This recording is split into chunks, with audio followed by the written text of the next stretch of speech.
subject that comes to mind, that is Raq Truly Dead. Now, some fans are theorizing, and there's a lot of stuff going on saying that Patricia Miller has exit Raising Kanan with the ending of season 4. There's a lot of people believing that Raq really is gone. A lot of people believing that Raq really is dead. And there's a chance she could be, right? Power has been known to fool us plenty of times when it comes to characters' deaths over the years. And so when it comes down to it, you never really know. The entire scene with Raq and Kanan echoed that of Tariq and Ghost towards the very end of Power. And so with that being said, it really is the perfect ending for Raq in a way, but in a way it is not. Because the thing is how can I put this? There's similarities there. Tariq was manipulated and pushed against Ghost, right?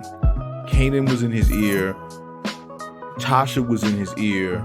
There was moments when Tommy was beefing with Ghost that he was in his ear, but Tommy went back on everything he said when it came down to all the stuff he was talking about with Ghost, saying that the entire time Ghost was protecting them and not manipulating them. But Tariq still made up his mind, and he ended up taking down Ghost. And so with that being said, this is very similar to Kanan's situation. And what I mean by that is that basically when it comes down to it, Snap and Pop got in Kanan's head, and the experiences Kanan has had with Raq in the past really irked him too. Now, personally, if you were to compare Ghost and Raq to one another in terms of parents, they both have the best intentions for their children.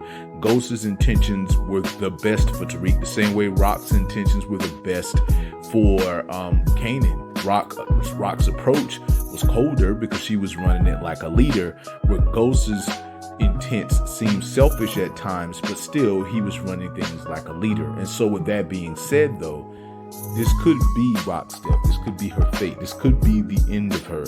But I personally don't think a character who pretty much was the lead of the entire series would come so close to the end only not to be a part of any of the story elements, like right at the very end. But you never know, because half of season 6 of book 1 was all Ghost's story, and when we got to the whodunit part of the episodes, which was the rest of season 6, it was about everybody's interaction with Ghost, which he still had a presence there, but he was, how can I put this? He had a presence, but it was leading up to him being shot. And so it was like recapping the other episodes and things leading into the event of him being shot.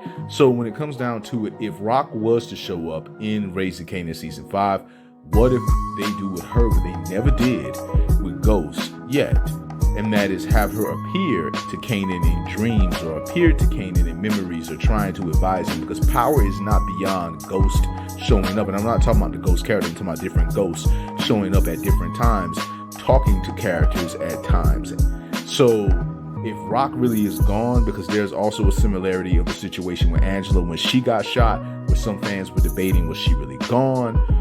Did she live? Did she survive? Is she hospitalized? Only for us to find out that no, she really was gone. That might be a similar situation with Raq, where we're theorizing, nah, ain't no way she gone, and she might really be gone. And so again, the main thing I've said is that if that happens, it's going to potentially cause a civil war in the family, because Lulu and Marvin is not going to be down with that. And that may cause them to come after Kanan, which they love their sister, they love their nephew, but the fact that he took their sister out, their leader, the woman who was pretty much the main person of the entire series, they would come for him. And Jukebox would have to pick a side.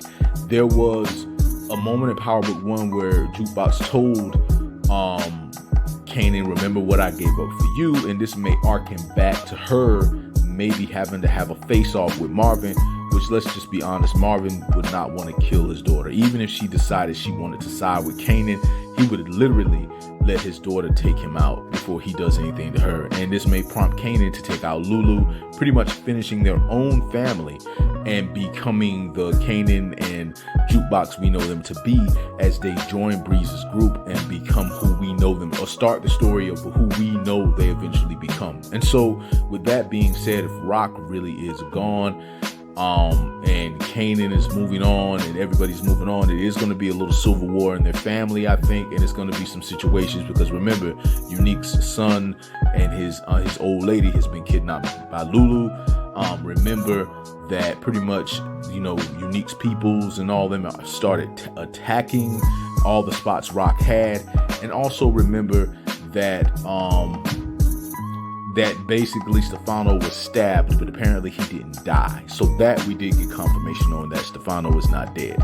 And so with that being said, it seems as though the next season may be about Kanan being the lead, because again, I've said that he's in all the promos for season 5. Like, it's mainly him. You don't see a Raq promo whatsoever for season 5.